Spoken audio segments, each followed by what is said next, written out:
In my view, editing techniques and tools have come a long way over the years. But in the past couple, with AI masks and AI noise suppression, it's been a huge leap. I think these improvements are game-changing, and I'm well aware that that term is often overused. These new tools impact on many of our established techniques, like the need for automatic exposure bracketing, HDR, exposure to the right, and even how many pixels we require for quality photography. Now, I'm not suggesting for a moment that new editing improvements make these techniques completely obsolete, but they certainly put a huge dent into the need for them. A personal view of mine is that sometimes amateur photographers can get a little obsessed with lens sharpness, and they'll discuss the subject endlessly and research it all day long. But unless our camera technique is spot on, we'll lose any of the real or perceived sharpness from our prized super sharp lenses if we don't get the basics right. I think the quality of our image editing, where we bring out the maximum contrast, which gives us that perceived sharpness we're often looking for, is more important than perhaps the lens we're using, as long as it's coupled with good technique. And we could say much the same about the number of pixels that we can capture on our sensors these days.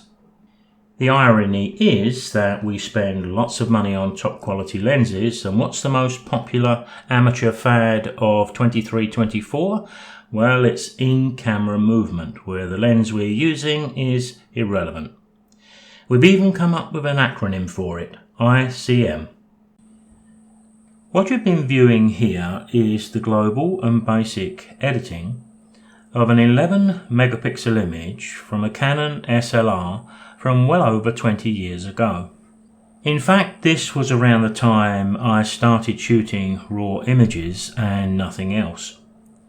I do have some older images where I now regret shooting them as JPEGs. I should have turned to RAW sooner than I did if I could wind the clock back. Let's take a look at where we go from here with strategic editing. Now, as you can see here by the fact that I'm fiddling with my crop once again, which is, I think, pretty normal. As I go through any manipulation, I sometimes adjust what I did just a few moments before. I'm going to have to remove that intrusion on the bottom left corner later on, probably in Photoshop. I just wanted to get the face a little bit better in the frame, and if I could get a slight angle to the eyes, which is what I was trying to achieve. So let's move on and we'll live with what we have here. I think my image is weak down at the bottom right corner, so I'm going to go to my masks and we're going to pick up a linear gradient. Click and drag. Down with the highlights and down with the exposure. Hitting the V key, just bringing that bounding box back. I think I'll just rotate it a little bit, maybe compress it a bit, jiggle it around to get the effect that I'm looking for. When I'm happy with that, I'd like to do something with the shadows here. There's not too many of them. There's some underneath the animal, and we've got some highlights there too. So perhaps if I go back to my masks and select a brush, what I'm probably more interested in here is exposure rather than lifting the shadows, but I'll ask for a little bit of that and a little bit of the exposure. Dropping the flow rate down to about 20% is going to be enough, and all I want to do is just brighten this area here, because that's going to draw us into the face of the animal. Pretty powerful face, but we can help things along just a little bit. If I can use the same brush to do other little bits of work that I think are appropriate, then I will do those at the same time. Now, probably the weakest area that I have is the eyes, isn't it? So I'm going to enlarge the image. I'm going to pick up my masks once again I'm going to use select objects, and I want to paint over this area because this is the area I want to select. It's not done a great job. I did try this a little while ago and it didn't do as well as it normally does. Well, this is why we have more than one mask. So I'm going to delete mask 3 and I'll just turn to a brush. For this and for speed, I'm just going to push the flow up a little bit.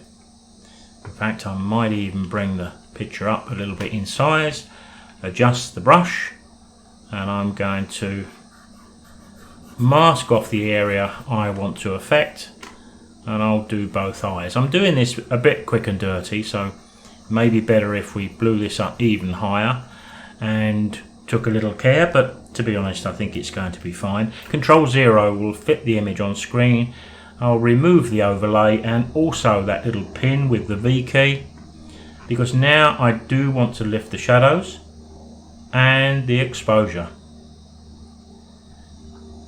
I don't know if you can hear a light aircraft flying across my house as I'm speaking. Why does that always happen when you're recording a video? A little bit more colour, saturation into the eyes. Maybe I could warm them up. If I wanted a little more green in them, I could even choose to do those sorts of things. But for the moment, maybe a brief timeout just to consider where we are and what we need to do next. I think I might just bring up a radial gradient, and to save going to the masks, I'm going to touch the J key. I'm going to double click. There's my mask. I'm going to hit the X key to invert it. Just remove the overlay so you can see what I'm doing, and I just want to put in a bit of exposure darkening just around the edge, just so that we force the attention onto the face of the tiger. Then I'm going to go back to my basic tab because I'm going to go down and apply noise reduction. There we have it under the detail, so click to denoise. Once the panel appears, I'll select an area to quickly view. But to be honest, I'm becoming so confident with this, I almost know what my setting is going to be already. So when I click, you can see the noise in the image. After all, it's quite low amount of pixels compared to modern cameras, 11 megapixel to my current 45. But there you can see with a setting around about 50, it's doing a grand job and leaving all the fine detail in place.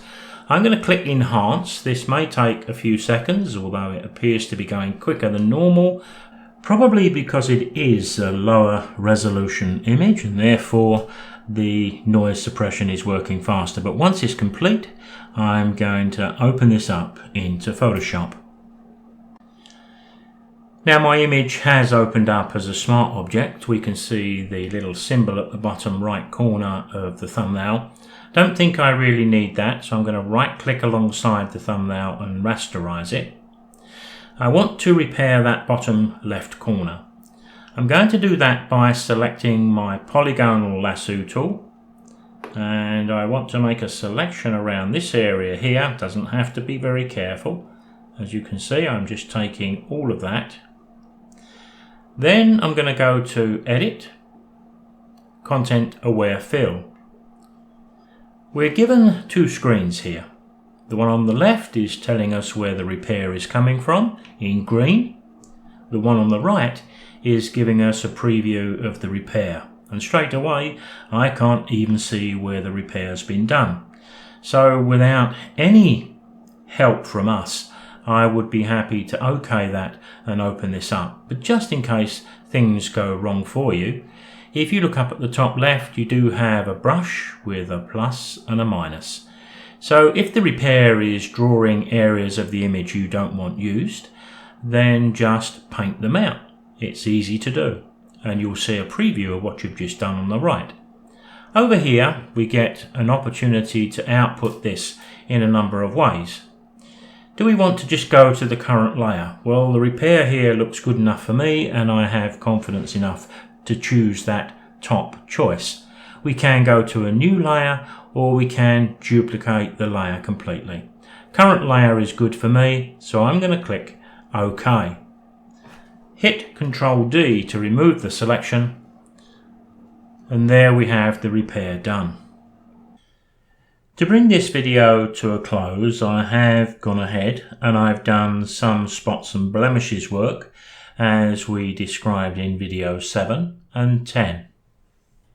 Incidentally, as I zoom into this image, which remember is only 11 megapixels, I did use that interpolation idea that we talked about in video 21. So what is the message here? Well, I think AI masks and AI noise suppression can sometimes act a bit like a facelift for our older images, especially those that were shot with fewer pixels than we're used to today, as long as those images were good quality images to begin with. Thanks for watching.